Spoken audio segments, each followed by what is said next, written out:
একটা সময় বুঝতাম না জীবনটা কী জিনিস।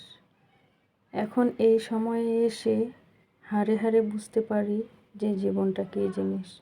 একটা সময় সবাইকে বিশ্বাস করতাম, সবাইকে ভালোবাসতাম আর অনেক বেশি সম্মান করতাম। কিন্তু ধীরে ধীরে সময়ের সাথে সাথে আশেপাশে থাকা মানুষগুলোকে হাড়ে হাড়ে চিনতে পেরেছি, বুঝতে পেরেছি তারা আমাকে কীভাবে ব্যবহার করেছে। তাই তো এখন নিজেকে একটু পরিবর্তন করে নিয়েছি। জীবনে ভালো থাকার জন্য একটা মানুষ অনেক কিছুই করতে পারে। আমি তো শুধুমাত্র একটু নিজেকে পরিবর্তন করে নিয়েছি, শুধু ভালো থাকার জন্য। বাস্তবতা যখন খুব কঠিন হয় তখনই আমরা বুঝতে পারি জীবনটা আসলে কী।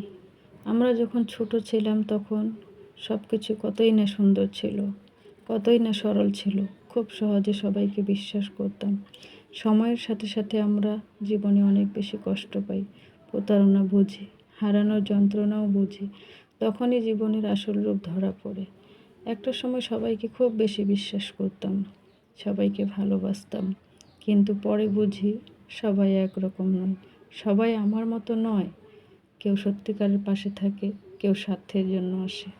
যার যতক্ষণ প্রয়োজন থাকে, স্বার্থটা ফুরিয়ে গেলেই তখনই কিন্তু ছুঁড়ে মেরে দেয়। এটাই হলো বাস্তবতা। এই উপলব্ধিটা জীবনে অনেক বেশি কষ্ট এনে দেয়।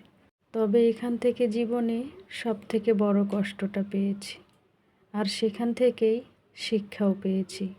বাস্তবতা আমাদেরকে জীবনে এত কিছু শিখিয়ে দেয় যেটা আমরা বই থেকে কখনো শিখতে পারি না।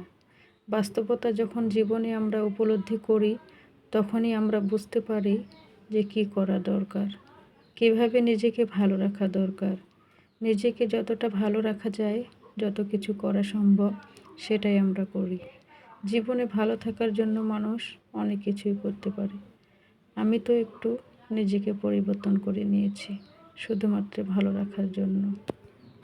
জীবনে অনেক ত্যাগ স্বীকার করেছি, অনেক ধৈর্য ধরেছি, নিজের মনকে অনেক শক্ত করতে শিখেছি, অনেক কিছুকে স্যাক্রিফাইস করতে শিখেছি। তাই তো অনেক সময় নিজেকে উপলব্ধি করতে পারি আসলে আমি কতটা শক্ত। একটা মানুষ ভালো থাকার জন্য অর্থ সম্পদ, টাকা পয়সা বা বেশি প্রাচুর্যের প্রয়োজন হয় না।